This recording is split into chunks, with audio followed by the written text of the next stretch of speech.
Hello বন্ধুরা, চলে এসেছি এখন রাত 11:45 বাজে। তো আমি আইসিডিএসের প্রিপারেশন নিচ্ছিলাম, কালকে বললামই। তো আজকে এটা আমার দ্বিতীয় দিন। দেখো আমি কত প্রশ্ন লিখে এগুলো সব মুখস্থ করে ফেলেছি। একদম যেখান থেকে ধরবে সেখানেই আমি বলে দেবো পটাপট পটাপট করে। আজকে আমার বর কতগুলো ধরেছে সব কটাই মোটামুটি ঠিকঠাক বলেছি। তো এখন অনেক রাত হয়ে গেছে, খাওয়া দাওয়া করেও নিয়েছি, এবার শুয়েও পড়বো। তো তোমরা সব প্রিপারেশনে নিচ্ছ তো? যদি তোমাদের কারোর কোনো সহযোগিতা লাগে আমাকে বলো, আমি অবশ্যই তোমাদের সাজেশান বা প্রশ্ন উত্তর যেরকম আমার কাছে রয়েছে আমি মোটামুটি দিয়ে তোমাদের হেল্প করতে পারবো।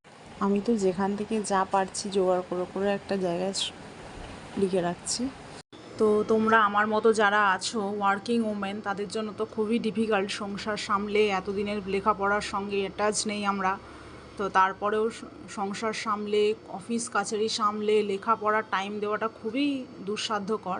তবুও তার মধ্যে একটু মেয়েদের চেষ্টা করতেই হবে। নিজেদের পায়ে দাঁড়ানোটা খুবই দরকার আর কি। তো যারা শুরু করনি শুরু করে দিও বন্ধুরা। তো এখনও যারা ভয় পাচ্ছ শুরু করনি, তারা এখনই শুরু করে দাও, মানে আজকে থেকেই শুরু করে দাও। কেন শুরু করব করব করব ভাবতে ভাবতে দেখবে তোমার আগস্ট মাস চলে আসবে। তো শুরু করে দাও বন্ধুরা, দেখবে তোমরাও পারবে। তো চলো, ঠিক আছে, good night, tata, see you again.